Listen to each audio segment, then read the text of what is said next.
Hello, it's the Late Challenge Live, the Late Challenge number 64. And my God, thank you that Liverpool won a football match. I personally needed that, and I'm guessing you did too. It's a bit wild, isn't it, what we all put into footy, but yeah, I'm glad, as I say. So this is 64 of Late Challenge number 64. It will be followed, for those of you that pay us as little as £1 a week, by Patreon subscriber show number 52. Also live if you want it to be. And also both shows are available later too, to watch as a video and to listen to as podcasts. And so first of all, before we get going, I'm all about the thanks today. So I want to say thanks as ever to everyone who helps to keep this going, whether that's subscribing to Patreon, whether that's chipping in on buymeacoffee.com, or whether that's dropping in a super chat on YouTube. All of that helps. So thank you if you watch, thank you if you listen, thank you if you comment, thank you if you like, thank you if you subscribe to the YouTube channel, thanks if you follow us on socials, thanks for saying hello in person, and to kick off the show, thank you Liverpool for winning a football match. It's been, hasn't it, mate, a tough time mentally to follow Liverpool recently. We've obviously had us drawing with Manchester United at Old Trafford, which obviously felt like a defeat because they are crap, as they proved once again yesterday, as they very fortunately progressed to the FA Cup final. We then got tonked by Atalanta at Anfield. We somehow lost to Crystal Palace at Anfield as well. And even though we won, in inverted commas, in Atalanta, we then went out of Europe, and it was Klopp's last game, and that was a little bit sad, and that was a little bit of a whimper, if we're all being honest. And, you know, Klopp and Van Dijk were trying to do the rally and the troops thing in the media interviews afterwards. I've got to say, like, I was sat at home with my hand like this going, not now, lads, eh? Not now, lads, because it wasn't hitting home for me. And like I've been pretty down in the dumps about it all. I've just been like, you know, I know that they've done fantastically. I know that they've punched above their weight. I know that they've come through all this adversity. But I'd geared myself up for this special end to it all. And then it was just falling apart in front of our eyes. So how nice was it to have a relatively comfortable afternoon yesterday? Yeah, it was great, and it just, you know, it's all the greatest hits. Today is all the greatest hits of our like catchphrases and stuff, and going back over the years when we've been talking about Liverpool and talking about football generally, and me and you talking about the psychology of it and all the rest of it. Because when you look at the Fulham game, we weren't that good. No. Generally speaking, he'd made loads of changes. You messaged, it was obviously doing the rounds before a couple of hours before the game, what the team was going to be. We'll get into all that, but you sent that to me, and I was like, I replied, obviously saying what you were thinking and what loads of people were thinking was, that's not making me feel any better, that team. I know. And then there was a stat going around about, you know, the last time we won 3 away games on the bounce or something was like, you know, before the birth of Christ. And it's just like all of it was just had this massive feel to it. Atalanta especially, like the first half of Atalanta, I was like, we're going to do it. We're going to do this. And then I think it was when Mo missed that chance. I know. Which, generally speaking, you're like, me and you have banged on about him so much, supported him so much. But we talked last week about this end of season thing he's got where, for whatever reason, he does seem to dip, overplayed, whatever. We can speculate on that. But Mo Salah in form just buries that, and you go into at half time 2-0 up, and regardless of legs going or tactics changing, whatever, it makes a massive difference. Of course. Something happened in the second half watching that game, which was where I started to be like, this doesn't look good. And this is one of the, I've talked about this in the past, this is one of the downsides of having such an influential manager who manages with loads of emotion, is that the fans, the players go off him on the touchline. And at one point, like 60, 65 minutes, he just sat down on like a drinks bucket and he looked dejected. Defeated, yeah. He looked defeated. I know. And there was just, the camera went on Salah's face on the bench, and they just all had this look in their eyes, like you could see and feel the belief draining out of them. And that's the bit where I was like, oh, this is gone. It just became like, to use a phrase that I think was I first became, aware of in the Brendan Rodgers era, sterile domination. There was a lot of that, wasn't there, against Atalanta? And then there was a bit of that against Fulham as well. And I was like, yeah, we've got the ball and we're knocking it round. But every time we get to the edge of the box, we don't really know what to do with the final ball. And no one actually looks like scoring, on any kind of regular basis. And yeah, it did just whimper out. And I was surprised, really. Like, I knew Klopp obviously would try and big it up because that's part of his job.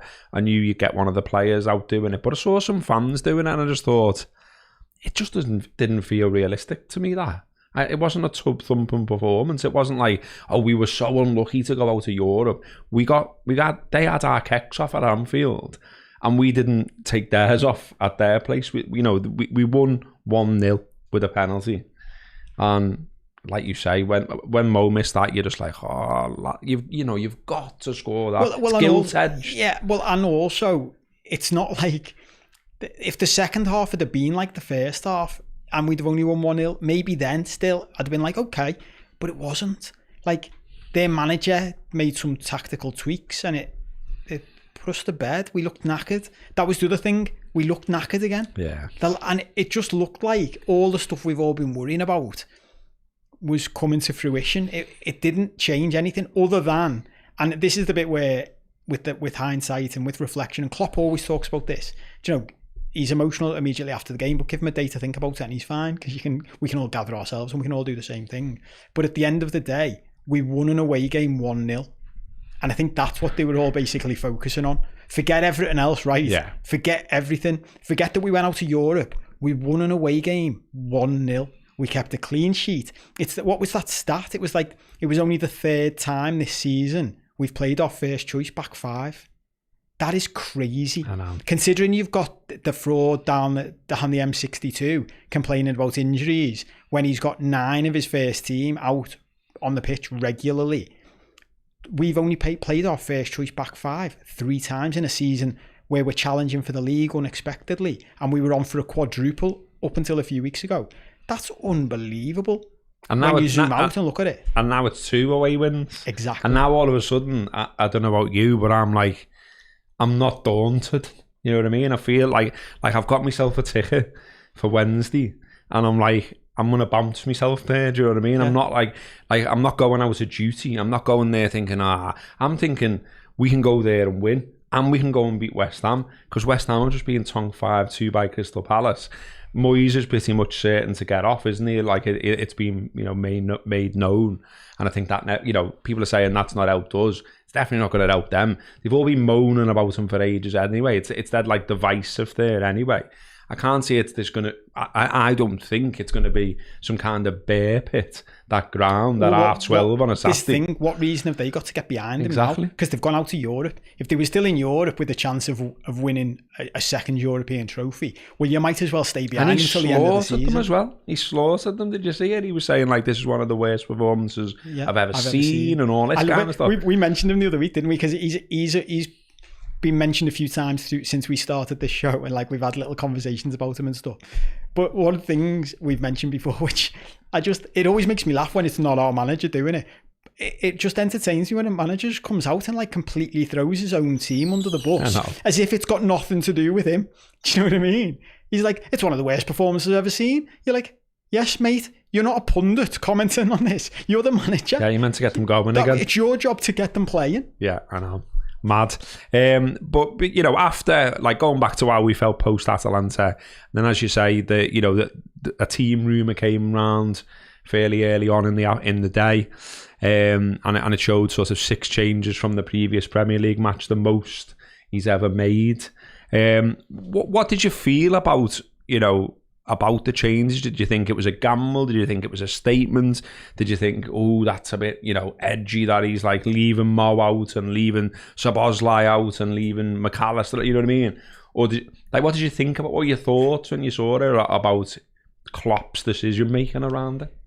I had mixed feelings. I thought when we played the team we did against Atalanta and it went the way it did and it fizzled out the way it did, I thought, if you'd have asked me immediately after the game, what do you think he's going to do for the next 6 games? I thought he was going to do what he's done in the past. You were like, we've seen this. People talk about rotation and all that, but we've seen this with Klopp at the start of seasons in the past, where he just plays the same team week after week. Yeah. And he doesn't start rotating until we get into the season. I thought he was just going to say to the same lads, other than the ones coming back from injury, can you just play you've got 6 games left. Like, I can imagine him sitting down Andy Robertson and going to him, can you just do 6 games for me now? Like, that's all I need. Like, whatever it takes to get through 6 games, just do it. And other than easing Trent back in and easing Jota back in, I thought that's what he might do. So I was surprised. Well, I wasn't a bit surprised. I was hugely surprised by the number of changes. And that by midfield. that I think that's the thing that surprised me the most was like the constitution of the team. Do you know what I mean? To play that midfield in that game, I thought that was a huge gamble. But then what I immediately thought after that was the tactic here is something we've discussed in the past, which is just get to 60 and win it off the bench. And there's been loads of us winning off the bench this year anyway. But that's what I thought, like the whole game plan, that's what it looked like. Even when we went in at half-time 1-1, I know it was disappointing we conceded, and we'll talk about that. Yeah. But I did think to myself, but to be honest, when the game kicked off, I'm thinking, but if we get to 60 minutes and it's a draw, I'm all right with that. Because look at the subs we've got. Yeah. And it goes back to that, the famous, like Man United, or famous in my own head, of memory of Man United from years ago, from the year when they haunted us under Ferguson. And just remember them bringing like this, I've mentioned this so many times in the years talking about Liverpool, but it's why it's so ingrained. They were drawing a game at home, and there was a shot from they brought on 2 subs, and there was a shot from behind the subs coming on, and it was Beckham and Keane coming on as subs. So you could see it was like they framed the shot, and you could see it was like Wolves or someone they were playing. You could see their players through the gaps between them, and they just looked absolutely deflated because they're thinking, well, we've got to draw at Old Trafford here, and then Ferguson makes a couple of subs, and everyone looks at the bench, and it's David Beckham and Roy Keane coming on, and you're like, oh, fuck off. And that's what I thought. That's when you've got a bench like that away at a ground like a team like Fulham, when you can bring off, I was looking at the 5 subs. What 5 subs are we going to make here? And if you were Fulham on 60 minutes and all those 5 lads came on, you would be like, oh, fuck off. What are we meant to do with this? I was like fairly deep in a pit, I've got to be honest. I was just like, he's made too many changes. He's overthought it. Trent, I thought, looked lively against Atalanta, and I put out a tweet saying like, you're our only hope type of thing. So I was like, I was pleased that he was starting a game, but equally I was thinking, what is it, his first start since February or something like that? And I was thinking, well, maybe, and obviously like he scores a fantastic free kick. There's a great ball into Diaz, which Diaz should score from. So I was happy with that aspect of it. Gravenberch was the one for me. I just thought, I can just see him disappearing. Me too. And just being a ghost in this game and doing nothing. And in fact, I know this might sound harsh, but if you'd have just switched him, like for Szoboszlai, for example, I'd have been like, that's all right. Like, I'm all right, because I'm all right with Elliott getting a start. I know there's mixed feelings about him being a sub or a starter. Endo had a rest, so he was come back in as the 6. But I think if you boil it down, it's like, the midfield risk was Gravenberch. Yeah, and then of course he scores his first Premier League goal. Trent scores. Elliott's got an assist. Whatever it was, whether it was a statement to gamble, a message to the players, whether they were just knackered and they had to do it, whatever the reasons are, doesn't really matter. It's worked. But this is the funny thing, isn't it? So great. I don't know whether you saw it. I saw a Guardiola interview after the Champions League exit, and he was saying something similar to what we talk about, which is basically like I think it was the press conference before the Cup semi-final, and he was basically saying to the people there, like, look, you say we're brilliant if we win and we're rubbish if we lose, but at the end of the day, both in high level football, both sides have chances. Like, we could have gone through against Real Madrid. They could have beaten us before the penalty shootout. That's the way it goes. And when you look at the Fulham game, look at the goals. We scored an unbelievable free kick. Gravenberch scores a screamer out the blue, like not expected at all. And then Jota's goal, good turn, good pass, good run, but the keeper should save it. And what's the difference between the games we've played that have been awful recently and the Fulham game? I don't know, not much. We scored 3 goals. And it sounds that basic to talk about footy like that, and that's where loads of people don't like it, because it's like XG and all this. And you're like, yeah, but our XG against Fulham was crap. Our XG in the games we lost was better, and the games we drew. So it's like, what does it boil down to? And that the sad reality of football is it boils down to taking your chances, being good in both, being clinical in both boxes. If you're clinical in both boxes, you're great. If you're not, everything else is a waste of time.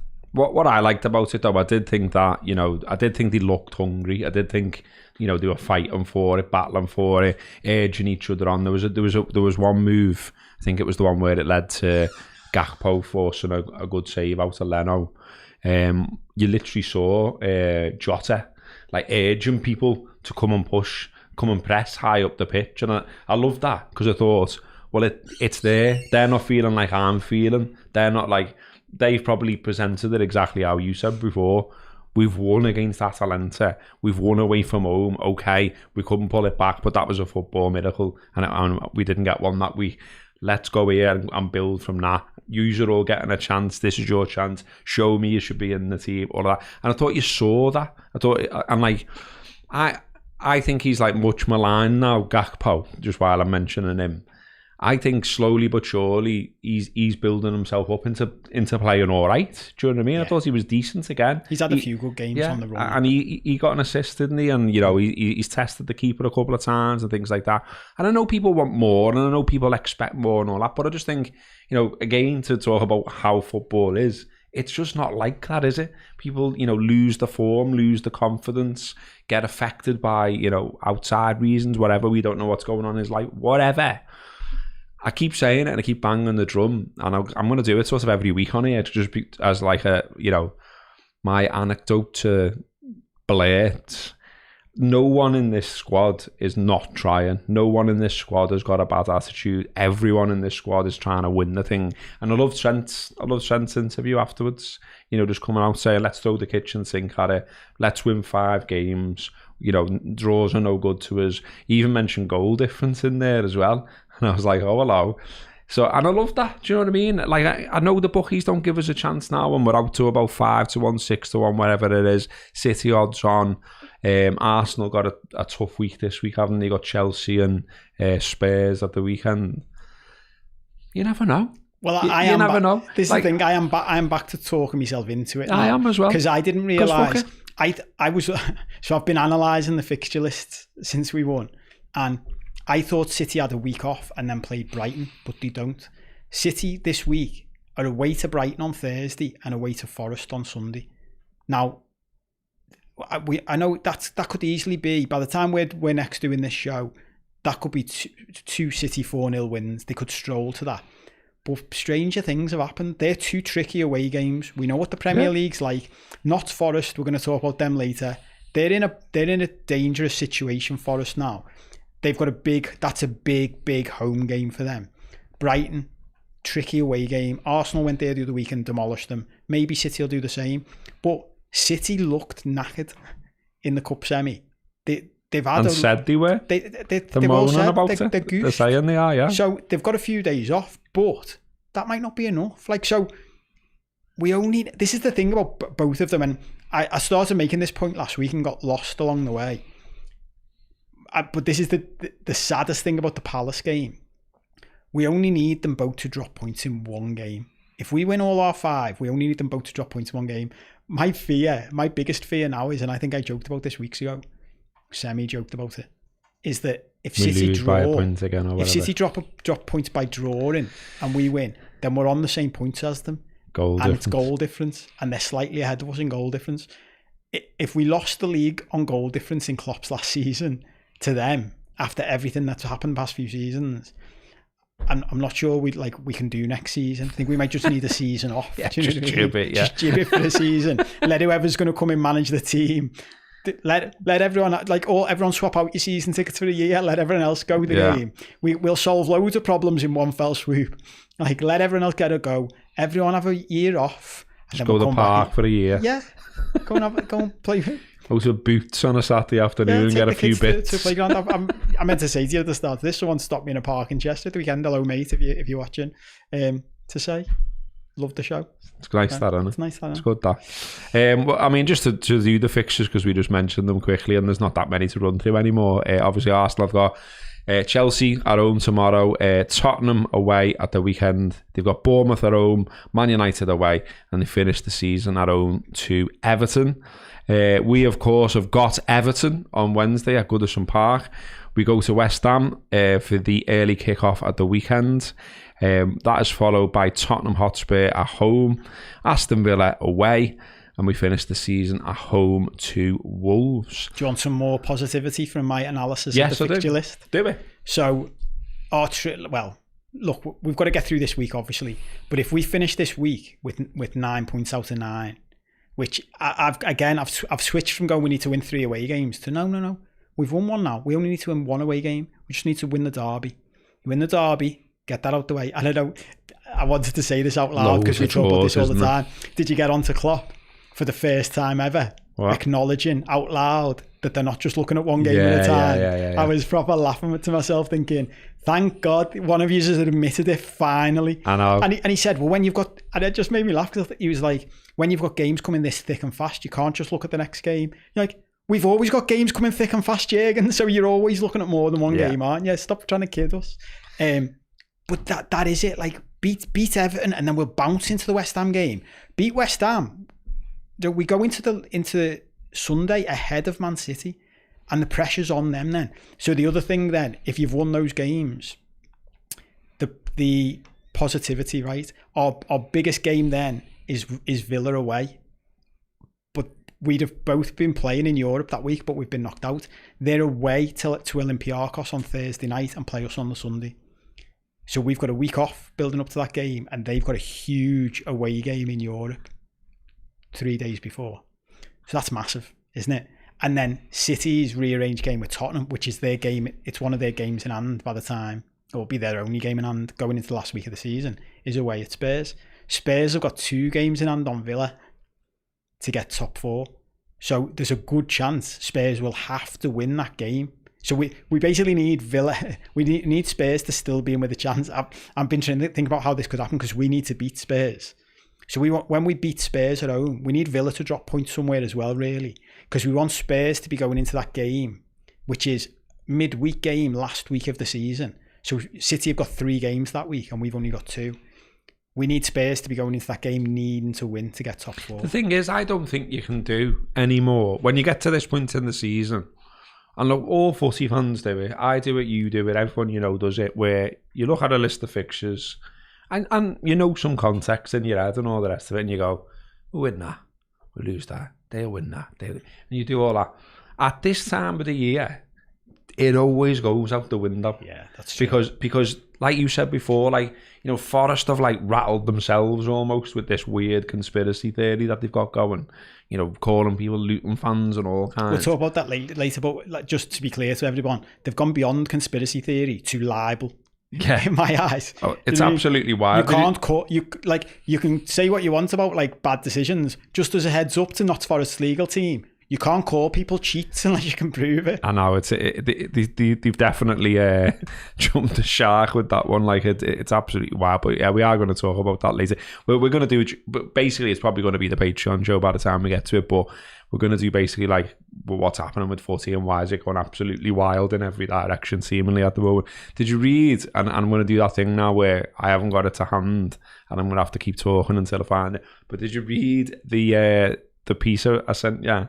From the Echo about Clattenburg, because what I like, lots of journalism these days like depresses me in the way that football often depresses me, because, you know, obviously once upon a time, and I've said it before and I'm not trying to show off, it's just I used to work in newspapers and I enjoyed it and I liked it and I was proud of some of the stuff we produced, and now I see some of the stuff in, like, you know, previously valued brands, shall we say, and I'm like, oh my God, how is that news? How is that even close to news? And so when I see something that's a good opinion piece by like a good journalist, whatever, and I'm just like, yes, see, this is why we should all value it, and it really made me laugh. I genuinely haven't heard this one. If he's nicked it from somewhere, fair play. If he's come up with himself, even better. So Chris Beasley, the Everton reporter in the Echo, his intro to a piece about Mark Clattenburg is. So it's, are you joking, Mark Clattenburg? Nottingham Forest reaction to Everton as classless as their supporter chant. That's the headline. And then he says, talk about it takes one to know one. Mark Clattenburg had more brass neck than C-3PO when he branded the officiating of Everton's 2-0 win over Nottingham Forest as a joke. Boss intro. Loving that, really like. Good. And it made me read the whole piece then. And when I got to the bottom of it all, I was like, he's absolutely got a point. And you know, like, what's going on? I mean, we're doing it now, aren't we? But like, Clattenburg, you work for Forest, mate. Like, how can you be questioning people's integrity? You work for Forest, and then you're banging the drum for Forest in a Daily Mail piece. Like, wow. I know, where are we here with football and the media? But, so I think something keeps going under the radar with Forest and Everton, and then obviously potentially City at some point. But Forest are accusing other people, like basically the refs, of cheating when they have literally cheated. They've had points deducted for this year. We keep talking about like this. They phrase it like this: they've had points deducted for breaching the profit and sustainability rules. And like, okay, let's just scrap that phraseology and let's say what it is. They've had points deducted for cheating. Yeah, breaking PSR rules. If you break the which rules, you knew existed, which for you your own voted advantage, for, or 14 Premier League clubs voted for. If you break the rules that you all agreed on for your own advantage, that's cheating. So you're cheats. So Everton cheated and Forest cheated. So for the cheats to then be like crying cheat to someone else, you're like, I don't really understand what's going on here. This is all going like insane. That's what I mean. It really is, and we're going to do that. We're going to come to that later on, as we always say. But we ended up just sort of doing it then. So yeah, what else? I mean, just quickly run through the stats. Probably backs up a little bit what we've already said, which is that Liverpool were fairly comfortable, got the job done, but, you know, relied on some brilliant goals to get that job done. They had 60% possession. They had 14 shots to Fulham's 12. They had 7 on target to Fulham's 5. They had marginally better, or no, decently better passing accuracy, 86.3 to 78.2. 4 corners for Liverpool, 1 for them.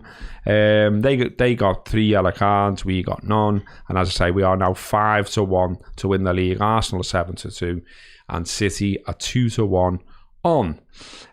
So on we go, and it is. But let's talk about Trent. Actually, I wanted to do him. So first start in 2 months. Mentioned his great ball to Diaz, which you probably score from.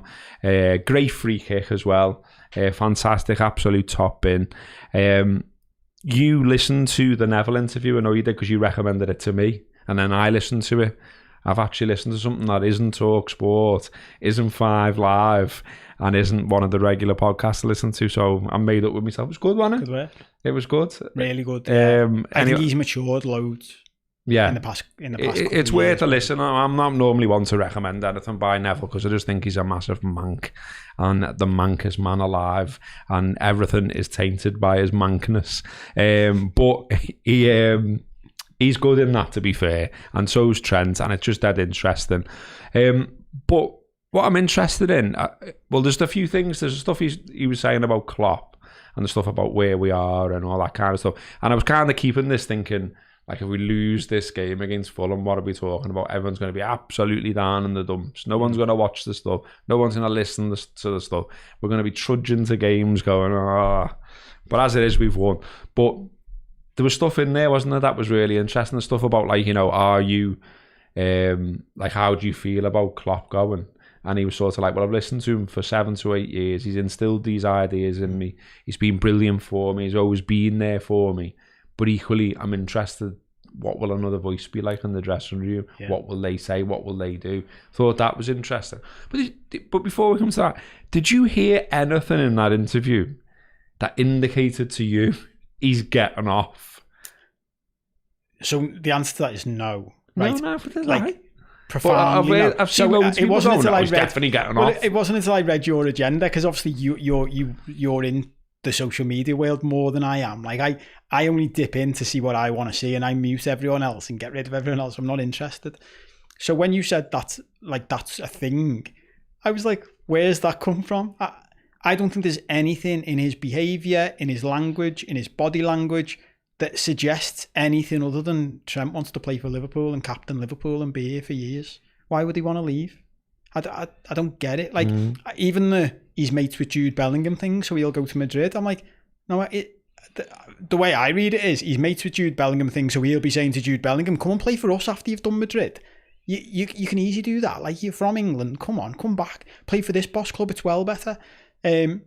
So no, I don't see any of that personally, and we'll find out, won't we? But the biggest, there's loads in that interview, but I want to say about his performance, because I definitely have, and I know you have as well, but I think everyone has been raving off Conor Bradley and how well he's impacted the team, and I think the same goes for Kelleher with Alisson. But I think the last couple of games have just reminded me that when you have a generational talent like Trent Alexander Arnold in your squad, and we were talking about this in the summer, and I made this point a couple of times because we've been banging about Bellingham and would we get Bellingham, and everyone's using that phrase, generational talent. I remember at the time saying, look, whatever happens, everyone's forgetting we've got our own generational talent who's won everything, and he's from our city and he supports our club and he's now our vice captain. As soon as he started against Atalanta, like when he came on the game before, you can sort of see him trying to get his eye back in. Some of the passes he's played, and it's mad how you can forget it, isn't it? Yeah. Some of the passes he's played in the last 2 games and the things he can do with a football, you're genuinely watching going, it's just out of this world. And again, you talk about Neville, but Neville was commentating on Sunday for Sky, and obviously he'd done that interview with Trent. He's a huge Trent fan, obviously. And he's there watching. Think of the players that Gary Neville has played with, like in his time at United. And he's watching. He compares him, doesn't he? I think in that interview to De Bruyne and Beckham in terms of his delivery with the ball. Yeah. And just like everyone's just kind of like, yeah, sound. Yeah. It's ridiculous what he's able to do. Yeah. And Klopp said it after the Atalanta game. You can set up however you want, like man-to-man marking, play whatever formation you want. Nobody knows. He said Atalanta didn't know how to deal with Trent. Because when you've got it, like Carragher's been saying, it's like he's got a free role now. Well, that's what I was going to say. Yeah, that you can see that as well, can't you? Well, he did have anyway. We sort of knew that he had that license to roam, if you like. But it feels like the license to roam is increasing more and more as we go on. Like more risk is being taken because we have to win, because we're at this stage of the season. We've dropped off points. We're still trying to win it. We've still got a chance to win it. And you can tell Klopp, Linders, etc. They know he's the man who can unlock defences when they're just sitting there and going, go on then. And then Trent will just ping passes like that. Like I say, that ball to Diaz, I just thought was absolutely brilliant, wasn't it? You know, it's fairly straight, and I think people get blasé about things like that. Do you know what I mean? Because you're watching top level football week after week. You're just like, oh yeah, he's just pinging that onto his head. Yeah, that's hard to do. Yeah, because they're not watching it from above. They're not watching it from some mad camera angle. It's not slowed down. This is like in super fast Premier League football, and he's just pinging passes like that, and it's right on his forehead. Yeah, but this is the thing as well, and because he hasn't been there, you've missed it, so you get to appreciate it more. But you get to see other players trying to do it. Like Joe Gomez will try and play that ball, and the fullback just cuts it out, and you're like, oh yeah. It's actually not that easy to just drop a ball over the fullback's head perfectly for your winger. It's an unbelievable skill, and his accuracy with his passing, it's like nothing I've ever seen. I mean, to compare him to Beckham and De Bruyne is obviously a shout, yeah, a shout. But and look, this might be me putting down Beckham and De Bruyne. I didn't watch. I've never watched either of them every week. For me, they're good. No one, yeah, they're good. Yeah. There's no one better than him at doing that. There's no one better. It's just unbelievable. I mean, you mentioned about social media. Like, I feel like some people like to comment on my usage of it and otherwise, and both on it and off it. I use it, and by my own admission, you know, sometimes too much, and by my own admission, sometimes just gibber.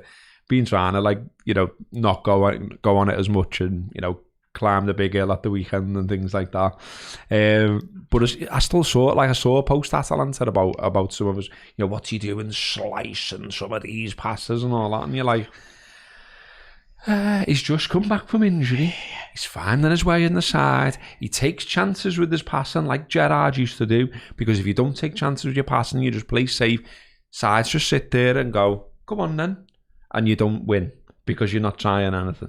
I remember Gerrard doing an interview about that, saying loads of people pad stats to play football because they know, you know, that you're all looking at stats saying, 98% pass company. Yeah, how many of them were you trying to like set something up? Yeah. How many were you trying to break lines? How many were you trying to do something different? Trent's that type of player, so was Gerrard. But I mean, yeah, I think some of the thing where this comes from, obviously, about, like, I think he mentioned something about his career, which is what one of my mates said. You can tell he's thinking about getting off, and I was like, well, I didn't hear that. I didn't get that sense from it. But equally, he's on whatever he's on, 180, 200 grand a week thereabouts. Contract up in summer 2025. We of course have had the story that Real Madrid are monitoring the situation. How many times have we heard that? Every time we've got a good player. You know what was funny once? I wrote a story, or I wrote a piece about Hillsborough, and I went to the Central Library in Liverpool, went on the microfiche and all that. It was boss, felt like a proper journalist and that. And I was looking through all Echo headlines and Echo stories, sort of post Hillsborough into the matches that got played. Obviously, we all know what happened in the game against Arsenal and all that. My piece was about, I was saying, I don't think it's ever been recognised that sort of Liverpool's players, Liverpool's staff, Liverpool's fans even at that time were probably all suffering collectively from like a form of PTSD, and it's never sort of acknowledged much really. And I wanted to just see how it was reported at the time. I know this is a bit of a bleak subject I've ended up talking about here. I'll bring it back to my point, which was that when I was going through the headlines, I found myself laughing because there was a story that I don't remember at the time. John Barnes linked to Real Madrid, and I was like, bloody hell, you know what I mean? Because so even then it was happening, even all of those years ago. Oh, Liverpool got a good player after going to Real Madrid. Madrid are monitoring the situation. I was just thinking that as you said that. I love thinking about stuff like this. Long-term listeners and viewers will start to get a good feel for how my brain works. But I love doing that. Like, just think about that phrase. They're monitoring the situation. I know, how does it work? What does that mean in practice? Yeah. Like, if they hired someone, right, your job is to just obsess about Trent Alexander Arnold, watch everything he does, follow him around like the city, or is it like they've got like a Google alert set up for every time Trent's mentioned? Hello, sir. Just got a free kick. Yeah, Fulham away. Yeah. Sound monitored. Played the great ball to Diaz. Yeah. I know. That'd be good actually. Like they've got a special like bat phone. Like they just don't have to ring in and just pick it up. Yeah. He's assisted another one, sir. Yeah. And the chairman, whatever his name is, in the middle of a meeting, and the Trent phone just rings, and he goes, "Sorry, I've got to take this." Yeah. Yeah. Okay. Good free kick. Sound. Interview with Gary Neville, sir. Might want to check that out. I know, it's just bollocks, isn't it? It's absolute, like, just nonsense. Tabloidese, isn't it? Monitoring the situation. But yeah, he's 25, 26th in October. As you said, though, I took the same thing, that, he's always said that he wants to captain Liverpool. And, like, you can do the thing where you say, okay, and maybe it is a thing, or maybe it becomes a thing, that he has sort of done everything already. Do you know what I mean? He's won the league, he's won the European Cup, he's won the Club World Cup, he's won the League Cup, he's won the FA Cup. So, there's not loads left to do if you look at it in that way. But equally, I'm sure he would like to win those things as the captain. He would like to be the man that lifts the European Cup first and be like Gerrard and be like Tomo and all the rest of it. Do you know what I mean? Yeah. He wants to be that lad who gets to hold it fair and be on that iconic picture. I was literally just about to say that. Think about, you're a football fan. You've supported Liverpool all your life. You're this close to being Liverpool captain and potentially getting that photo. Someone was saying to me the other day, it was Siobhan asking me, like, Joe, how old are footballers when they retire? And I was like, well, it's getting older now because of sports science and nutrition and all of that, but 35 to 40. But think about that. That's like, so me and you, if we'd have been professional footballers, we'd be doing this now with our football career well and truly behind us. And we've still got the rest of our life. So Trent could still have that picture, that iconic picture of him holding the league title or holding the Champions League trophy above his head on his mantelpiece for the rest of his life. Why would he give up on that dream now? I know. It doesn't make any sense. There is a thing, though, and people will draw the dots because this is what people do, this is what the media do, this is what podcasts do, this is what we might end up doing. You know, there will be a thing that the longer he doesn't sort that deal out for, the more you start to go, yeah, well, what's happening there? And there will also be a thing, and I'm going to do it now. Will he, or his agents, his brothers, his family, all of the above, will they be looking, will they be waiting, like we all are, to see who the hell is going to be the next Liverpool manager? Because it seems candidates are now dropping off the list, like as every day goes by. Yeah. Defo Alonso, it's now Defo not Alonso. Defo Amorim, and it's now seemingly, just before we come in here, Defo not Amorim, according to the latest reports from David Ornstein. And it's like, well, and then there was the strange Ornstein line as well, of course, over the weekend or just before the weekend about FSG or, you know, whoever. They're not going to be scared to make an unpopular appointment.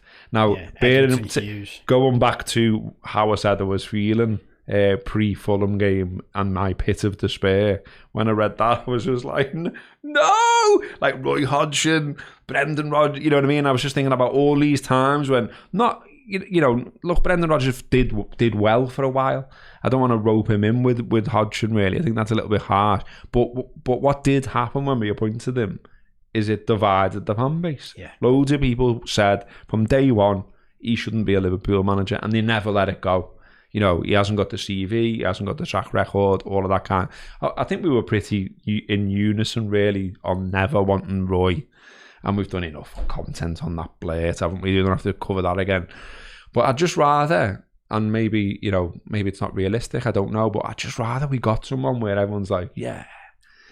And that's why I'm still gutted about Alonso, I really am. Yeah, me too. And I think the thing is, once Alonso had gone, we'd all started looking at Amorim and being like, we could get on board with Amorim, couldn't we? It's because we didn't know on the show the other week, or I didn't know, but he's already won a league title there, which is, you know, he's done it against the two giants of Portuguese footy. Looks like he's potentially going to win a second title. So he's got the credentials. He's young. He's dynamic. All the rest of it. Plays it, and apparently from all the data analytics, he actually plays football of a more similar style to Klopp than Alonso does, so that fits in with the squad and all the rest of it. So you can get on board with that. But as they like drop off, it's not Alonso, it's not Amorim, then it's like, oh, well, who's it going to be? And in fairness, if you Trent, you've said he's 26 in October, you are then getting in the realms of the Torres story that we reminded ourselves. Who's this sloth fella? He's gone to the fella you mentioned just before we started recording. Yeah, the Feyenoord manager. Is that who it is? He's gone second favourite, yeah. Out the blue. And that's from nowhere, isn't it? Who's lashing all the dough on that? Yeah, so things like that concern me. So, but the point on this is... We can't have a manager called Arnie Slot. That just... You're not having that. No. But see, this is the bit that concerns me. This is the bit that, look, everyone was made up when we got Michael Edwards back on the picture, and then he appointed Richard Hughes, which we questioned this the other week about. You know, none of us know how good any of these people are at their jobs, and I'm sure they're all very good at their jobs to be in the positions they're in. But Richard Hughes was the guy, we already mentioned this on the show the other week, who authorised the deals for Bournemouth. When we were offloading our shite and getting loads of money and praising Edwards for it, it was Richard Hughes signing off the deal for Bournemouth, buying the shite for ridiculous amounts of money. So that unsettles me a little bit. But the big thing that unsettles me is when you've got people who are mainly data driven, and they're saying things like, we're going to make the right appointment even if it means it's not popular. It's completely disregarding something we've talked about, which is that point you just made. And I've been thinking about this loads lately, and we've said it before. The biggest thing Jurgen Klopp did when he came into Liverpool was unite the fan base. And I've been thinking about this loads because think about not just Liverpool. Think about the whole time we've supported Liverpool in our adult lives. How many years have we supported a football club that's been unified behind the manager? And then go beyond Liverpool and think about any other football club. How many other football clubs have a manager that all the fan base are unified behind? Like, division is huge, and especially in the modern world, like going into the football and life thing, the greatest thing any leader can do is unify people behind them. Yeah, and most leaders are not capable of doing that. That's what's We've so had good. 8 or 9 years, nearly a decade of our life, where we haven't had to worry about fighting in between ourselves, in amongst ourselves, about the manager. And this is my concern with this. Like, you pick someone who you think the data tells you is brilliant, but 50% of the fan base think he's a knobhead. It's not going to work. We've been here before. We literally appointed a fella who had won the league with Valencia against the might of Barcelona, Real Madrid. He won the Champions League for us in his first season. And the fan base was still divided on him because some people didn't like him. And this is the thing that I always think, like, it does feel a little bit like, the Amorim thing, it feels a little bit like, Liverpool are saying, well, we didn't want him anyway, didn't fancy him anyway type of thing. And that's, that's kind of the line, if you like. But, he's being linked with West Ham.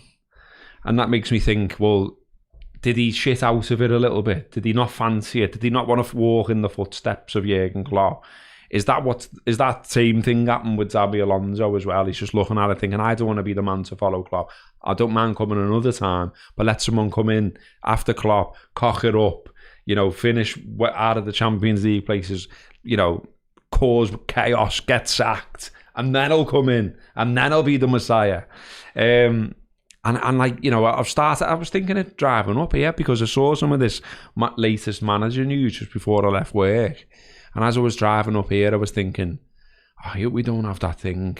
I hope we don't have the thing of like the man who follows Ferguson, the man who follows Wenger. Do you know what I mean? Where you've had like a long-term manager. And look, Klopp obviously didn't do the years either of those two men did. But in modern parlance, he's done a lifetime, hasn't he? Yeah. And I just think, he's so ingrained. We love him so much. He's, as you say, unified the fan base, made Liverpool the best team in the world, finally won the league after 30 years, won us another European Cup. He's done so much. We love him so much. We idolise him so much. How do you follow that? And equally, if you're like the agent of any of these managers, like, you'll do your due diligence. I mean, there's so much you'll know anyway, surely. But then, because we're Liverpool, but you'll do your due diligence as well and surely come back and go, I've had a look at them and they're a bit mad, Like, they're mad about the managers. It's not just a case of going in there and coaching the team, mate. Every word you say is analysed to the nth degree. And if it's not right in terms of their values or politics or whatever, they'll be all over you. They'll be watching every single thing you do on the touchline, every single thing you say in every media interview. And it's not just them, by the way. The media will be all over you because everything you say and do and everything your team say and do is worth clicks. And so everything's written up in a negative way or a bad way to try and make you look in a bad light anyway. So, it's like, I can see if you're the man, like loads of my mates when we're talking about this in our WhatsApp groups, they're just going, well, I didn't want him then. If he's just rejecting it out of anger because he fancies London more or he doesn't want to be, the man to follow Klopp. Well, he hasn't got the stones for the job in the first place. And I get that. And I get that point. But equally, the point I'm trying to make is you can sell it if you're his agent. I think you can sell it to say, not now, mate. Yeah. Not now, mate. Do you know what I mean? Equally, of course, you could say, it's never going to come round again for you, though. So get yourself in there. Well, look, and I do think it's worth saying this, right? Because we're talking about speculation here. And yeah, of course. We've seen before, one of the great things that Edwards was good at is negotiating. And he's great at using the media and he's great at manipulating things. So for all we know, this is just part of like the negotiating tactics to get Amorim like for 4 million a year instead of 6 million a year. Do you know what I mean? Or I just keep thinking like, the Scooby-Doo mask reveal and it's like, it's Alonso. It's Alonso, you're like, yes! Yeah, exactly. And Edwards is there just like wry smile at the camera. Do you know what I mean? Little wink. What are you on about, lads? No problem. Like, you all lost your trust very quickly there, lads, didn't you? Do you know what I mean? Calm down. Oh, imagine that. Please. Come on, football Yeah, gods. so that's worth saying, right? Because even that, like, if you're Amorim, when I saw the thing linking him with West Ham, I was like, nah, I don't see that at all. That's a well bigger risk. Going from winning 2 league titles in Portugal, turning down a Liverpool job. Think of the other jobs he could get this year. Spun it around again. I love the way it's only halfway through the show that the fact that the live. I just started seeing it on the thing going. Should be the other way. It's the same every week. Surely, like, think of it's not just our job that's available this year. There's loads of big jobs available. Why would Amorim go from winning 2 league titles and being able to take one of the biggest jobs in world football to managing taking over David Moyes at West Ham? I know. Why would that be a good stepping stone to where he wants to be? It doesn't make any sense. I know. It's just that thing again. And again, I'm having like flashbacks of like, you know, previous time. Like, do you remember when it seemed nailed on, or certainly like so the talk went, that we were going to get Desai? And I loved him. I thought he was absolutely boss. Yeah. And the idea that we were getting Desai, I was like, oh, get in. I was like, you know, I'd pictured him in the Liverpool kit. I was all in on it. And then he didn't come. And the reason given was, better schools, better this, better that, better the other in London. Yeah. And there's always that thing, isn't there? That, you know, managers, players from elsewhere, a lot of them do want to go to London, the bright lights and all the rest of it. Listen, lads, if you're watching it sound up here, like, you know, Formby's lovely beach there, walks on the beach. You ask Klopp. He said it himself, didn't he? Yeah, or ask, he was surprised. Ask the other I forgot his name now, the father, Ancelotti. Ancelotti loved Crosby. Yeah. And you know what? I'm up there myself now, and I love it as well. Get yourselves there, lads. It's sound. Or, you know, you can go out to the plains of West Lancashire. That's not far from work as well. That's lovely as well. Loads of nice gaffs up that way. Honestly, loads of stuff to get involved. London's crap. London, you know, what's so good about that place? It's chocker. Everyone's rude. You know, you can't hide anywhere. Fucking hell, start with all the stereotypes. I know, yeah. Well, I'm trying to persuade the managers to come to Liverpool. Sorry, Mingle, lad. The only Londoner I can think of off the top of my head who were like. Anyway, where are we? I've totally lost my track of thought now. And me what's her name's gone off here as well. My agenda's gone off the screen. We still got about 15 minutes left. There's no one said anything interesting in the comments so far. Block some weirdo just kept going on about how much he hated Núñez. Not interested, mate. So what? Well, while you're doing that, going back to Gakpo. Seeing as someone's mentioned Núñez. Mingle's there. Is he in? Has he jumped in? Sorry, mate. I think what you said about Gakpo before, jumping back to the Fulham game, is really important. The difference between Gakpo and Núñez is stark, like style of footballers. And when Núñez wasn't getting in the team last year, it was because Gakpo was contributing more to the team, like from a tactical perspective, like general contribution, and that switched earlier this season, and Klopp's talked about that as, you know, dicking around with Gakpo and making him play midfield, and that disrupted him, and we're seeing him getting his confidence back now, and confidence is huge for footballers. What Gakpo did on Sunday, I think, ties into the way we seemed like we were approaching the game. We're all obsessed, and we have been for ages, with us having fast starts. And I was thinking about this driving over as well. You can't go from being awful in the first 10 minutes of every game, which we've been pretty much all season, to being brilliant in the first 15 minutes of every game. And I think what's happened the last 2 games is they've gone, do you know what, lads? Just don't concede a fucking goal. I know.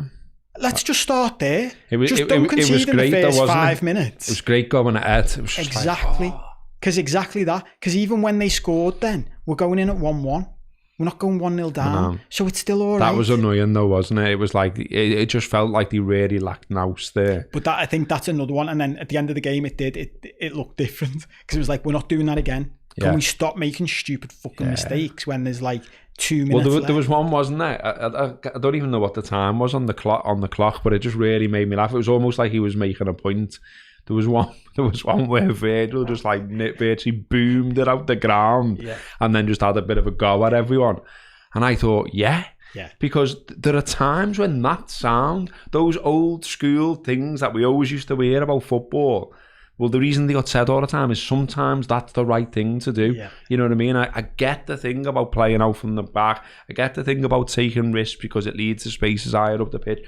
All of that, but not when there's 45 minutes on the clock and you're just playing out a few seconds. Then you're going to be down the tunnel, you're going to see the manager and he's going to say, well in lads, you're 1-0 up. You know what I mean? At that point, no, don't be testing people's touch. Don't be playing it around in your own box. Just fucking get rid, see it out, get in there and say, right, what's the plan for the second half, lads? Do you know what I mean? But I feel like, and I think that's Trent, mentioning Trent again, his maturity. It's interesting that since he's come back, the mic's being given to him a lot as well. Joe, post-match, you speak. And I think his he's well, I was going to say he's young, but he's 25, 26 now. So he's coming into his peak years, isn't he? But he's still a fairly young footballer in the grand scheme of things. He has that aura of yeah, we know what to do to win a league. And at the end of the day, when he said his phrase, we'll throw the kitchen sink at it, I think the next 5 games, that's what the attitude will be, won't it? Just win the games. Yeah. I always reference Madrid against Spurs. We were all doing the TV before that game and all that. And I remember saying to, whoever I was getting interviewed by, I think we'll win just because we've got more nous than Spurs. We'll go into this game going, we win no matter what. Yeah. We don't care if it's a good game. We don't care about the performance. We're just going to win. And that's what happened. We just won the game. And I think that's what we'll be looking to do. Being told off, mate. We've been told off. Swearing too much. No shouts about the swearing today. You know, Emma's told us off in the comments. She says Kopi, but it definitely applies to me because I've just literally done it about 30 seconds ago. Kopi, can you stop hitting the table, please? I'm listening through headphones and the boom is going through me. Love you guys. Sorry, Emma. I did one of them as well. We'll calm down now. Yeah. We'll calm down. It's because we're getting excited. We are getting excited. There's a league title to be won. Oh, and a super chat from Dano, £2. So we say nothing interesting. He says. She says. I don't know what that means. Okay, move on.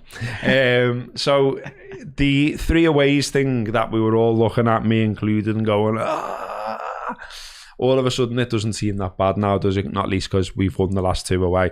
So the Reds have now won 7 of their last 9 games on the road in the Premier League as well, which is more than they've won in their previous 19 away matches. They've also scored in each of their last 20 away Premier League matches, the longest current run of any side. And in their entire league history, they've... Oh, don't do that. And I'm having one of them days. Where's it gone? In their entire league history, here we go, they've had 1 longer away scoring run, netting 21 in a row between 1955 and 1956, and then they were in the 2nd division. So basically, they're doing well away from home, which has gone a little bit under the radar here, hasn't it? Do you know what I mean? I looked at it, and I'm sure lots of people looked at it and went, this is definitely the end. But if you break the league into home and away, we've done all right. We've got the same points as City away from home. We've played one more game, but nevertheless, everyone always says they're this great side. They've got all the nows there, this, that, and the other. We've got the best home record and the joint 3rd best away record in the league. And we've played different amounts of games. I was looking at that before. So we've played 1 fewer than Arsenal. They're on 36 points off 17 games. If we win against Everton, we're on 35 points off 17 games. So pretty, us, Arsenal and City have all pretty much got the same away form.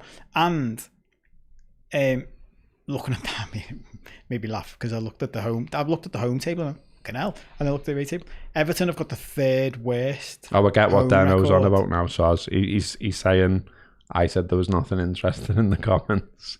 Oh. So he's thrown £2 in so we get to shout. I get it. Sorry, Dano. Listen, I say it every week, don't I? I made a real mess the other week of one of the shows. I'm coming straight from work, been concentrating on work all day. Then I've got to drive here, concentrate on this. I'm gonna get stuff wrong. So look, I was gonna say that's a good point. If you want Robbo to John, I nearly called you then. if you want me to get my co-host's name right, and if you want Robbo to talk sense, then you need to subscribe. Yeah, start subscribing, start throwing in. You've seen twice on today's show or 3 times. You need some new gear, don't you, mate? I know. Well, should I tell them about the other thing? I don't even know what's happening here. But this laptop is definitely about to take the knock massively. So I got here it hadn't been plugged in or anything, and it was like red hot, and I was like, that's not right, is it? Then it wouldn't work, and I'd fully charged it, ready for the show. Anyway, it's now plugged in again, and it said it had 0% battery. It was red hot, and also it's been doing this thing where I put in exactly the same password as I always put in, and it's not letting me in. So all in all, I mean, I'm no expert here, but I think at any point it's going to blow up. So what a line that is. I'm no expert, but I think at any point it's just going to blow up. It is just. It's just. Like I mean, imagine it happens live on a show. Like it's worth staying in touch with the late challenge just to see when that does in fact unfold. Oh, look at this now. Our begging has worked. A few people now throwing in. Someone put in £1,000 for to buy a new Mac. Not quite. We've had $5.99 from M. Think LFC might take legal action if we lose the title by a point or goal difference. He said they'd consider their options earlier in the season. Thought, I like it. No, you let it go. I like it. Why not? I mean, I don't think he will personally, but you know what? There's part of me who thinks, like, there's part of me. We're going to do the Forest thing. We're doing the Forest thing in the other show because I'm looking at the time. It's definitely going to be in the other show. There's part of me that with the Forest thing where I'm like, I get it. I mean, like, you know, the three shout. We're doing it later, but look, the referees are crap, and the referees are consistently crap. And that one against Spurs, no, you let it go, is unbelievable. This is the bit I don't get about it, right? So take the cheating allegation aside. Like Neville was on Sky saying, like, basically saying, you just have to suck it up. And this is the bit I don't get. No, you don't. Why? Just be better. Why do we have to suck it up that the officials are shite? Yeah. I don't understand this. Why and can't really we? Shite. Like, but getting things really badly wrong. Like, did you see the Forest decisions? Yeah. Like, there was one where the ref goes, he gets the ball. You can see him going, he gets the ball. The one where Ashley Young plows through the back of him. He didn't get the ball, mate. So surely VAR is going, lad, on the phone, like old school. Hold me 1980s phone up against me head.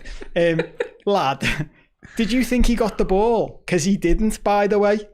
Just as a heads up. I think that's what I'm here to do. This is what VAR should be, isn't it? Like, it should be, lad.